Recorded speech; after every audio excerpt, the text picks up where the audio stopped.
খিলগাঁও, নন্দীপাড়া, বড় বটতলা, কালী মন্দির, রঞ্জন মন্থের বাড়ি।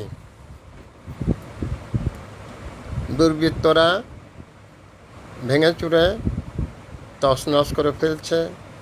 ঘরে টাকা ছিল সেটা নিয়ে গেছে, টেলিভিশন ছিল সেগুলো নিয়ে গেছে। আমি বুঝি না মানুষকে কেন আমরা সবাই মানুষ ভাবতে পারি না। এখানেই সমস্যা। আমি সারা জীবন শুধু সাম্যের গান গেয়েছি। আজও কবি নজরুল ইসলামের সেই 2 লাইন সাম্যের গান কবিতার 2 লাইন থেকে আবৃত্তি করব। গাহি সাম্যের গান, মানুষের চেয়ে বড় কিছু নহে, নহে কিছু মহিয়ান। নাই দেশকাল পাত্রের ভেদ, অভেদ ধর্ম জাতি, সব কালে সব যুগে, কালে কালে তিনি মানুষেরই জ্ঞাতি।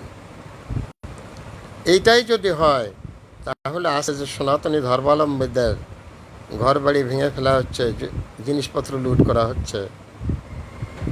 সো স্যাড, অত্যন্ত দুঃখজনক। যারা এই ধরনের সিচুয়েশান নিয়ে লুটতরাজ করছেন তাদের সবার প্রতি আমার অনুরোধ, আজকে যদি আপনার ঘরটা লুট হতো তাহলে কেমন হতো?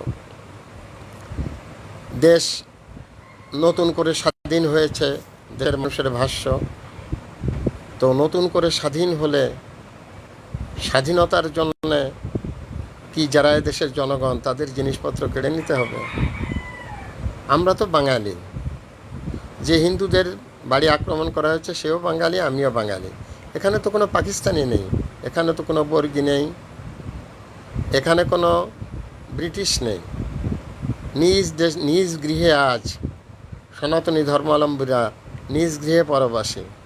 তাদের এই দুঃখ যন্ত্রণা এগুলো যখন দেখে আই এম ভেরি স্যাড। কেন জানি না, আমি এই ধর্মটাকে খুব বেশি ডিফার করতে পারি না। আমি যেটা পারি সেটা হচ্ছে মানুষ।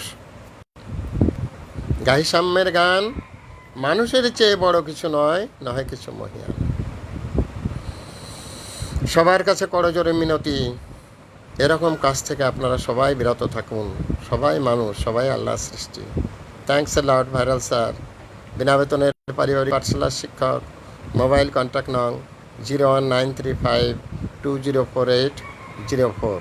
এটা আমার বিকাশের নাম্বার। আমি একটি বিনা বেতনের পারিবারিক পাঠশালার শিক্ষক।